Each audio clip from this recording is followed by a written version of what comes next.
May I just say that it sounds like you figured out the secret sauce of not getting the same child back again. The reason why I set it up that way, or we set it up that way, is because at the time it was such a mishmash, like I said, and we really needed to look at the referral process, get it a little bit more streamlined, so we didn't just have children and young people, adults who are at the end of their tether, understandably so in the mainstream, and just constantly referring. Because, however, what I must say is that for children and young people who needed the SEMH provision for longer or long term, they would stay, but it was a very small percentage, because as we kind of untangled the web of how this provision was used, what happened was we recognized that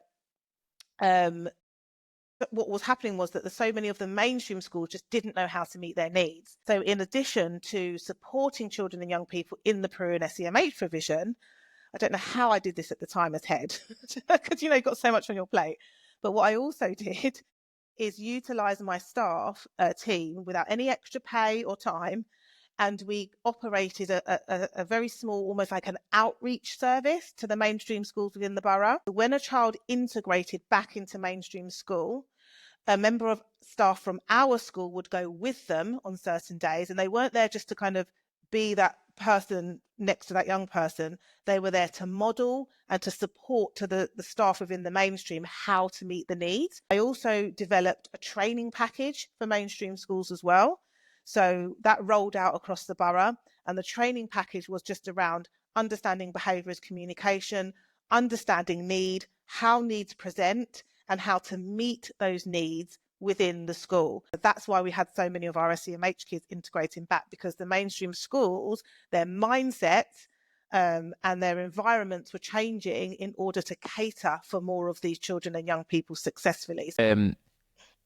May I just say that it sounds like you figured out the secret sauce of not getting the same child back again. You thought, let's not have a revolving door, and how can we better integrate the child? Okay, what are we doing as a team that we could do better? Oh, okay, let's support the school.